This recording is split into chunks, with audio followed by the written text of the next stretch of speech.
ऐसे ये अपने बाएं तरफ रहना चाहिए। जैसे ये हमारा लेफ्ट हैंड है ना, तो हमारे लेफ्ट हैंड के तरफ हमारे ये हाथ धोने के लिए रहेगा।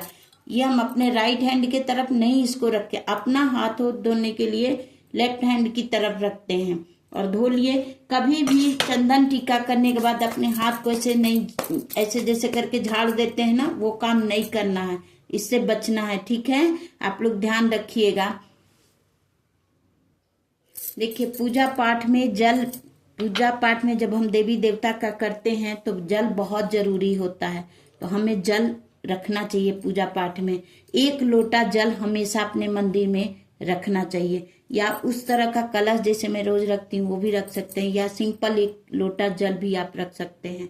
तो जल कभी भी बासी नहीं रखना चाहिए। ठीक है, आज रखे हैं 1 लोटा जल रखे हैं, उसमें का बचा, मान लीजिए जैसे ये लोटा जल भर के रखे हैं, इसमें बचा हुआ है तो छोड़ दिए और फिर कल उसी लोटे में से जल लेकर के प्रभु की पूजा पाठ करने लगे, तो इससे भी बचना चाहिए, हमको नहीं करना है डेली। अब ये समस्या कभी कभी होती है कि हम पूजा का जल कहाँ से लें, तो देखिए सिंपली बात आपको समझना है कि जो आप अपने घर का जो नल है, जो जिससे आप फिल्टर का जो पानी है, वही पानी अपने प्रभु के लिए, अपने आराध्य के लिए, अपने इष्ट के लिए लेना है। ठीक है, सूर्य भगवान को जल भी उसी फिल्टर के पानी से देना है जो आरओ आपके घर में लगा हुआ है। और उसमें देखिए इस तरह का गंगा जल रखें, गंगा जल डालें, और गंगा जल पहले डालें अपने पात्र में, उसके ऊपर से फिर फिल्टर से अपने जल ले लें और प्रभु को चढ़ाएं।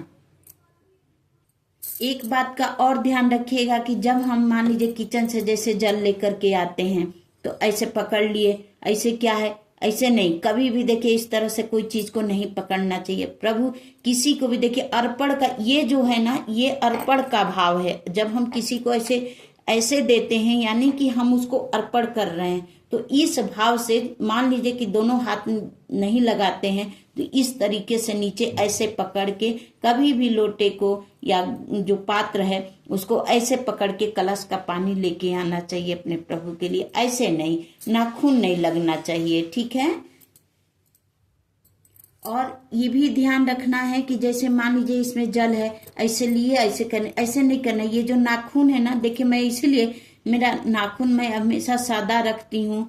मेरा जब कोई पर्व त्योहार होता है तब मैं इसको इसमें कलर देती हूँ या फिर मेहंदी लगाती हूँ। ऐसे में एकदम नाखून अपना छोटा छोटा रख के, क्योंकि पूजा पाठ करना रहता है, बिल्कुल सादा रखती हूँ मैं, कलर बहुत ही कम करती हूँ अपने नाखून में। तो इस तरह से देखिए ध्यान रखना है कि या तो इस तरह का फूल रखें, न तो अचवनी पात्र रखें, नहीं तो कुछ नहीं है तो आपके पास एक चम्मच निकाल के रखिए। वो एक चम्मच प्रभु के लिए, अचवनी के लिए अलग से ही, पीतल का है तो अच्छी बात है, अचवनी पात्र है वो भी अच्छा है, वो भी नहीं है फूल है वो भी नहीं है, तो आप अपने घर के एक स्टील का चम्मच ही ले लीजिए और उसको इसमें लगा के रखिए। नाखून लगाने से बचना चाहिए। और देखिए अब अगला जो नियम है वो समझ लीजिए। जैसे देखिए ये रोज की पूजा में की चीजें मैं आपको बता रही हूँ, तो ये जो दीपक है, तो दीपक का ध्यान रखना है कि रोज साफ स्वच्छ इस तरह से, जैसे अभी सुबह जलाए तो ये नहीं कि फिर शाम की पूजा करें तो इसी में जला दिए, नहीं। इस तरह का 2-4 आप लोग रख लीजिए और बदल करके ही करना चाहिए। ठीक है, और एक बात की, जैसे ये बत्ती डाले, अब मान लीजिए कि ये बत्ती बुझ गया, शांत हो गया, अपने आप शांत हो गया, उसके बाद हम अगला पूजा शाम को करने आए, उसी में बाती उसी को और तेल डाले उसी को जला दिए, ये काम भी नहीं करना है, इस काम से बचना है। या कई लोग क्या करते हैं कि पीछे से जला देते हैं, आगे जला हुआ है उसी को पलट करके फिर से पीछे से जला देते हैं, तो इस काम से भी बचना है, इस तरह का नहीं करना।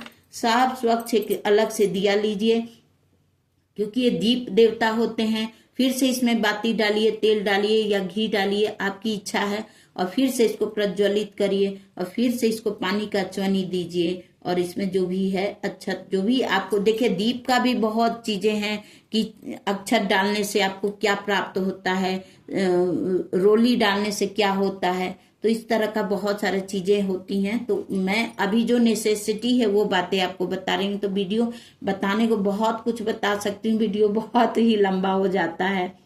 तो इस तरह का दीपक का आप लोग ध्यान रखिएगा। और अपने कई वीडियो में मैं बता चुकी हूँ कि घी का दीपक किस तरफ रखना है, भगवान के दाहिने हाथ के तरफ, भगवान के दाहिने हाथ के तरफ, यानी हमारे लेफ्ट हैंड की तरफ। ठीक है, इस बात का ध्यान रखिएगा। भगवान का दाहिना हमारा लेफ्ट हुआ, तो भगवान के दाहिने हाथ के तरफ घी का दीपक, और भगवान के लेफ्ट हैंड की तरफ यानी हमारे राइट हैंड के तरफ तिल के तेल का। इसलिए देख रहे होंगे हमारे कैमरे में, ये हमारा लेफ्ट हैंड है, यानी भगवान का दाहिना हाथ, तो इधर घी का जलता है, तो मैं इधर नहीं रखी हूँ, अपने लेफ्ट हैंड की तरफ रखी हूँ। देख रहे होंगे हमारा दिया ये, तो इस बात का भी आपको ध्यान रखना है। और नहीं तो दरिद्रता का वास होता है, इसलिए इन चीजों का ध्यान रखना विशेष रूप से। देखिए, अगली बात, जब भी हम कोई भी पूजा पाठ करते हैं, अनुष्ठान करते हैं, तो मंत्रों के बिना नहीं करना है। डेली के पूजा में भी हम बिना मंत्रों के अब कोई भी पूजा कंप्लीट नहीं मानी जाती है, तो इस बात का भी आपको ध्यान रखना है। देखिए, भावना के भूखे होते हैं भगवान, लेकिन वही भाव तो हम भगवान को अर्पण करने आए हैं, तो हमें भगवान के मंत्र का बोलते रहना चाहिए, उच्चारण करते रहना चाहिए। जैसे मान लीजिए सोमवार का दिन है, ओम नमः शिवाय, ओम नमः शिवाय करके आपने पूरी पूजा कर ली।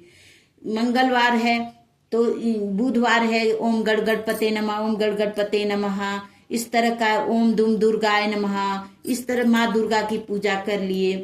तो इस ओम भगवते वासुदेवाय, ओम कृष्णाय वासुदेवाय, हरे प्रात्मने प्रणता क्लेश नाशाय गोविंदाय नमो नमः, इस तरह के मंत्र का जाप करते हुए आप अपनी पूरी पूजा को कर लें।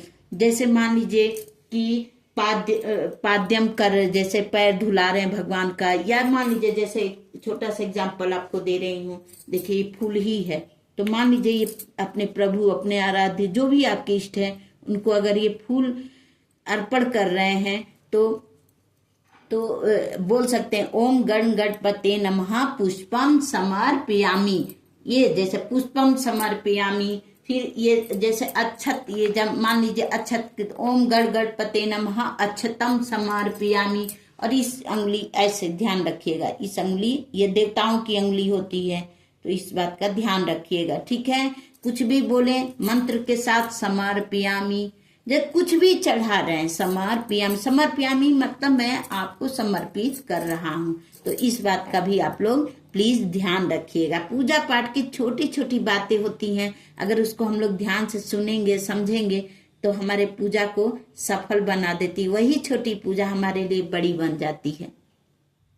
अब आपको ये भी बता देती हूँ कि हमें पूजा की कैसे करनी चाहिए। जैसे अब ये सब चीज तो आवश्यकता की थी, छोटी छोटी जानकारियां थी, लेकिन पूजा कैसे करना है, तो आप सभी को सबसे पहले सूर्य भगवान की पूजा करनी है। ठीक है, सबसे पहला काम नहा करके आए, अपना चंदन टीका किए, लेडीज हैं तो सिंदूर की, उसके बाद सूर्य भगवान को जल दिए उनके मंत्र के साथ।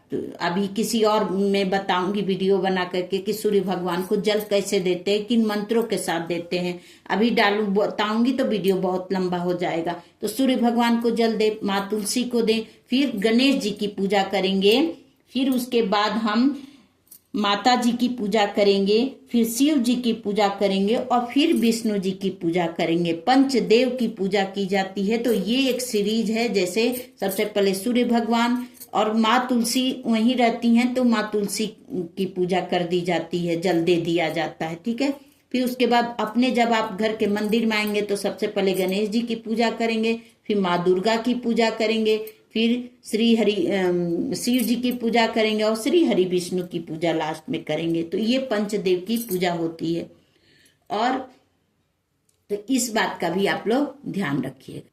तो ये मैं बता दी कि कैसे क्रमशः आप देवी देवता का पूजा करेंगे। आप देखिए, अब मैं आपको ये बता देती हूँ कि आप इनकी पूजा कैसे करेंगे। तो पंचोपचार या षोडशोपचार के द्वारा इनकी पूजा की जाती है।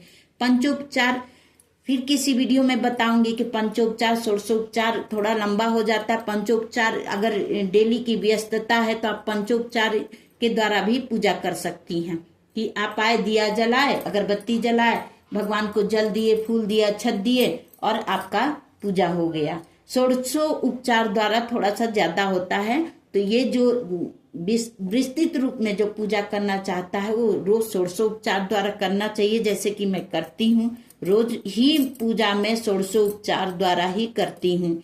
तो इस तरह से आप कर सकते हैं। आप पंचोपचार द्वारा, शास्त्र में ये दोनों ही बताया गया है, और घर गृहस्थी के लिए पंचोपचार सबसे उत्तम माना गया है।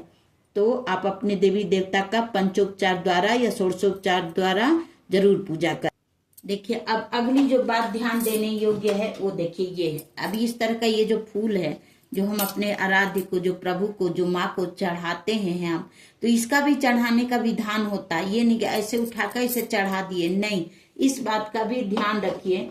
देखिए, मेरा वीडियो बनाने का मकसद यही है कि मैं जो जानती हूँ वो आप लोगों तक अच्छे से पहुंचा चुकी। देखिए, ये जो तीन होता है, ये भेंट करने का तरीका होता है अपने प्रभु के लिए। देखिए, जब हम हवन भी करते हैं तो ये 2 अंगुली ये अलग रखना चाहिए। तो जो हम भी प्रभु को अर्पण करते हैं वो इन्हीं 3 अंगुलियों से अर्पण किया जाता है।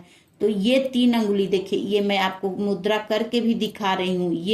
ये 2 बीच की ये 2 अंगुली, और इसमें ये ऐसे करके ये प्रभु को समर पुष्पम समर्पयामि ऐसे करके, मान लीजिए जैसे यहीं पे हम चढ़ाना है, पुष्पम समर्पयामि ऐसे करके हम ये छोड़ देंगे। ठीक है, तो इस बात का भी आप लोग ध्यान रखिएगा। और बासी फूल भगवान को नहीं चढ़ाना है।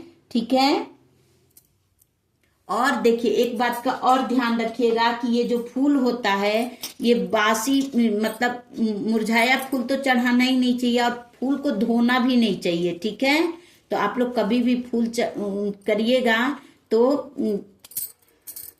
फूल को धो के मत चढ़ाइएगा।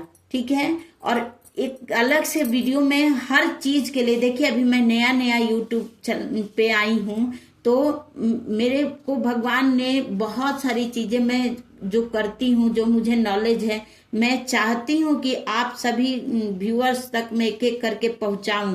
लेकिन इस वीडियो में थोड़ा लंबा होगा, लेकिन ये सबका निचोड़ ये वीडियो बनेगा, सब कुछ इसमें है।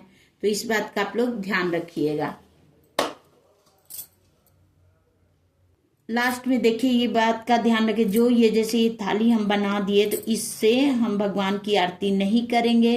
या तो अलग से एक दिया बना लीजिए घी का। और देखिए, हम तिल के तेल का इस्तेमाल करती हूँ मैं, घी का इतना। देखिए, हम गृहस्थी हैं, हमको सब कुछ देखना, अपना बाल बच्चा सब देख करके चलना है। तो मैं रोज संभव नहीं है कि हम 3 घंटा 4 घंटा हम दिया जलाते हैं तो हम घी का हमारे जला के हम रखें। तो अपना भाव से हम सरसों बोल रही सॉरी तिल के तेल का मैं दिया जलाती हूँ, और मैं कपूर की आरती कर देती हूँ। और कभी कपूर नहीं रहा तो घी की बाती डाल करके मैं एक दिए से आरती कर देती हूँ। तो ठीक है, इस बात का भी आप लोग ध्यान रखिएगा। और सबसे लास्ट में हमें आरती जरूर करना चाहिए। और आरती करने से क्या होता है कि हमारी जितनी भी पूजा पाठ में की हुई गलती है, भूल चूक है, वो सब माफ हो जाती है। तो इसलिए आरती जरूर करें। और लास्ट में अपने किए हुए अपराधों को, पूजा पाठ में जो भूल चूक हुई है उसके अपराध को, या मैं अभी भी मैं जब वीडियो शूट करके उसके बाद मैं अब माँ से क्षमा याचना ही करूंगी, क्योंकि ये वीडियो मैं माँ के दरबार में ही बनाती हूँ और आप लोगों तक पहुंचाती हूँ। तो इसलिए मैं क्षमा याचना अपने प्रभु से, अपने आराध्य से जरूर करें कि हे प्रभु, जो पूजा पाठ में मिस्टेक हो गई, गलती हो गई, उसके लिए हम आपसे क्षमा प्रार्थी हैं। हम आपके बच्चे हैं, आप हम पे प्रसन्न होइए।